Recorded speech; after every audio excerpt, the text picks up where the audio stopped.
ಹಾಗಾದ್ರೆ ಸಿದ್ದರಾಮಯ್ಯವರೇ 5 ವರ್ಷ ಇರ್ತಾರ ಸರ್ ರಾಜ್ಯದಲ್ಲಿ ಮುಖ್ಯಮಂತ್ರಿ ಆಗಿ? ನೋಡಿ, ನಮ್ಮ ಪ್ರಕಾರ ಈಗ ಅವ್ರು 5 ವರ್ಷ ಇರ್ತಾರಪ್ಪ. ಈಗ ಒಂದ್ಸಾರಿ ಎಲೆಕ್ಟ್ ಆದ್ಮೇಲೆ ಏನಲ್ಲಿ ಬಾಂಡ್ ಬರ್ಕೊಟ್ಟಿದ್ದಾರೆ 2 ವರ್ಷನ 1.5 ವರ್ಷ ಇದೆ ಅಂತೇಳಿ, ಅದು ಪಕ್ಷಕ್ಕೆ ಬಿಟ್ಟಂತ ವಿಚಾರ. ನಾಳೆ ಅದು ಪಕ್ಷಕ್ಕೆ ಬಿಟ್ಟಂತ ವಿಚಾರ ಮತ್ತು ಶಾಸಕರಿಗೆ ಬಿಟ್ಟಂತ ವಿಚಾರ. ನಾಳೆ ಬೇರೆಯವ್ರು ಮಾಡ್ಬೇಕು ಅಂತ ಬಂತಪ್ಪ, ಅವ್ರು ಮಾಡ್ಬೋದು. ಆದ್ರೆ ನನ್ನ ಪ್ರಕಾರ ಸಿದ್ದರಾಮಯ್ಯನವ್ರು 5 ವರ್ಷ ಇರ್ತಾರೆ. ಹಾಗಾದ್ರೆ ಸಿದ್ದರಾಮಯ್ಯವರೇ 5 ವರ್ಷ ಇರ್ತಾರ ಸರ್ ರಾಜ್ಯದಲ್ಲಿ ಮುಖ್ಯಮಂತ್ರಿ ಆಗಿ? ನೋಡಿ, ನಮ್ಮ ಪ್ರಕಾರ ಈಗ ಅವ್ರು 5 ವರ್ಷ ಇರ್ತಾರಪ್ಪ. ಈಗ ಒಂದ್ಸಾರಿ ಎಲೆಕ್ಟ್ ಆದ್ಮೇಲೆ ಏನಲ್ಲಿ ಬಾಂಡ್ ಬರ್ಕೊಟ್ಟಿದ್ದಾರೆ 2 ವರ್ಷನ 1.5 ವರ್ಷ ಇದೆ ಅಂತೇಳಿ, ಅದು ಪಕ್ಷಕ್ಕೆ ಬಿಟ್ಟಂತ ವಿಚಾರ. ನಾಳೆ ಅದು ಪಕ್ಷಕ್ಕೆ ಬಿಟ್ಟಂತ ವಿಚಾರ ಮತ್ತು ಶಾಸಕರಿಗೆ ಬಿಟ್ಟಂತ ವಿಚಾರ.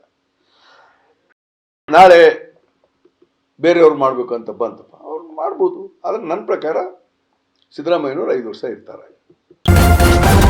ನ್ಯೂಸ್ ಫಸ್ಟ್, ನಿರ್ಭೀತಿಯಿಂದ ನಿಮ್ಮ ಪರವಾಗಿ.